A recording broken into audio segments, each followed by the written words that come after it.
1,50,000 ఆయన సూపర్ 6 అంటాడు, సూపర్ 10 అంటాడు.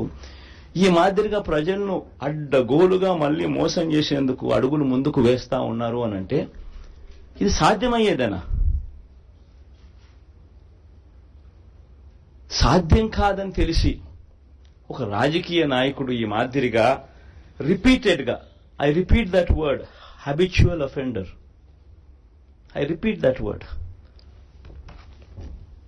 2014లో ముఖ్యమైన అంశాలంటూ ఈ మాదిరిగా సంతకం పెట్టి ఇంటింటికి పంపించి ముఖ్యమైన అంశాలంటూ మోసం చేసిన ఈ వ్యక్తి, ఇదే కూటమిలో ఉన్న ఇదే ముగ్గురి ఫోటోలు పెట్టి తన సంతకం పెట్టి మోసం చేసిన ఈ వ్యక్తి మళ్ళీ ఇదే హిస్టరీ రిపీట్స్ అన్నట్టుగా మళ్ళీ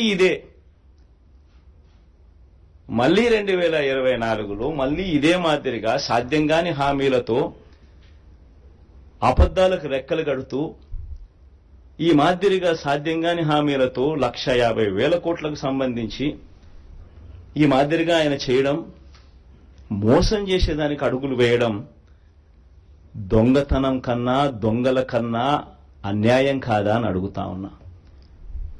420 కాదా, చీటింగ్ కాదా అని అడుగుతా ఉన్నా.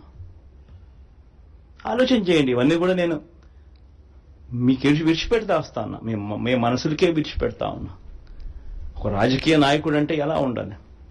ఒక మాట చెప్తే ఆ మాట మీద తాను నిలబడతాడు అన్న నమ్మకం ఉండాలి.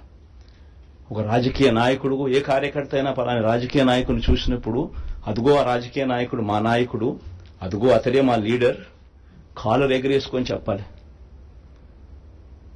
కానీ ఈ మాదిరిగా చేస్తే కాలర్ ఎగరేసుకొని చెప్పడం కదా దేవుడు ఎరుగు.